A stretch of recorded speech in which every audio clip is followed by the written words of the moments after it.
Looking back and reminiscing in full, is there anything that you wish you would have done differently after the crisis had ended?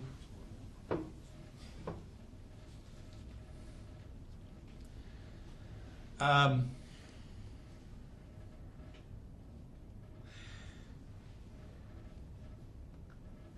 there was the only one time that I gave some misinformation to the press inadvertently was when I was asked if there was any Tylenol on the manufacturing site in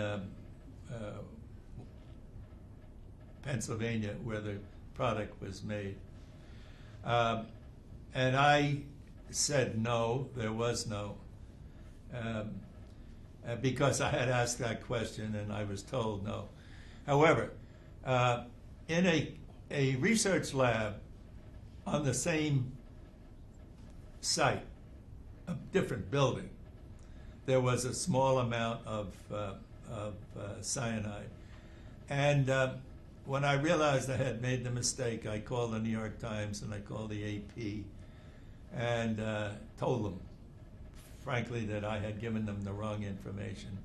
And they accepted that and ran it very low in the story, next day's story, about the misinformation.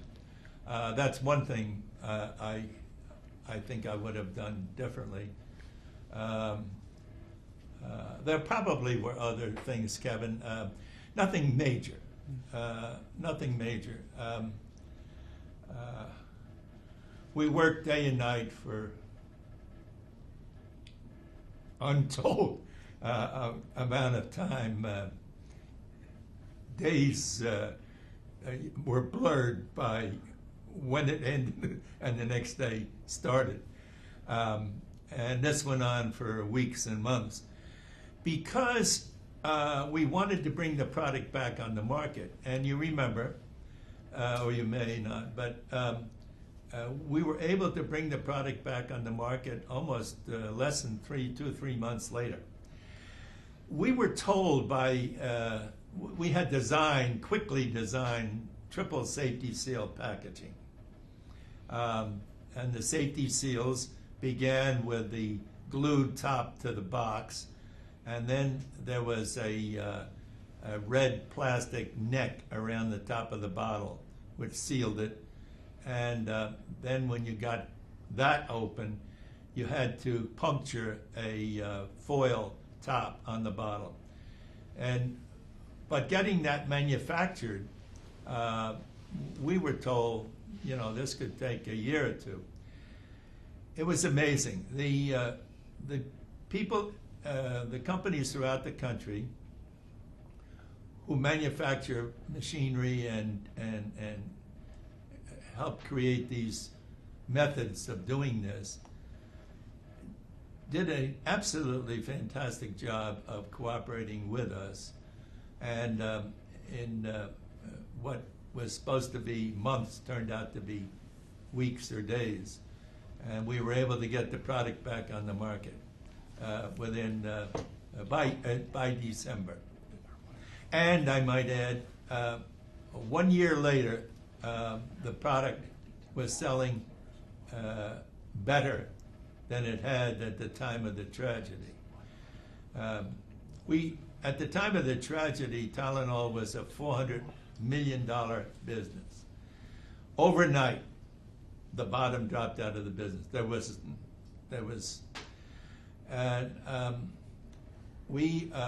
We recalled 31 million bottles of Tylenol, and each bottle was tested.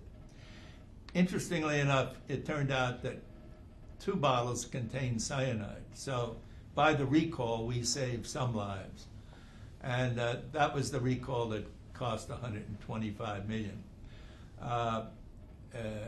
But it was, it took a lot of time to get all those bottles back.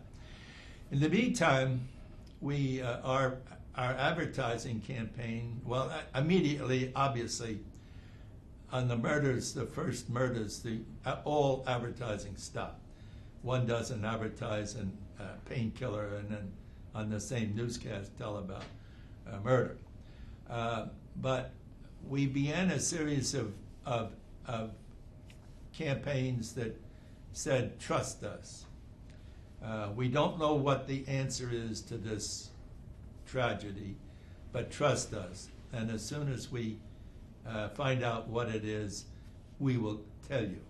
And then we went on with a different series of advertising, and we actually gave them coupons to buy the new product, Caplets, which, actually the first time the coupons were for extra strength capsules in triple safety seal packaging, which we thought was foolproof, and the government thought was foolproof.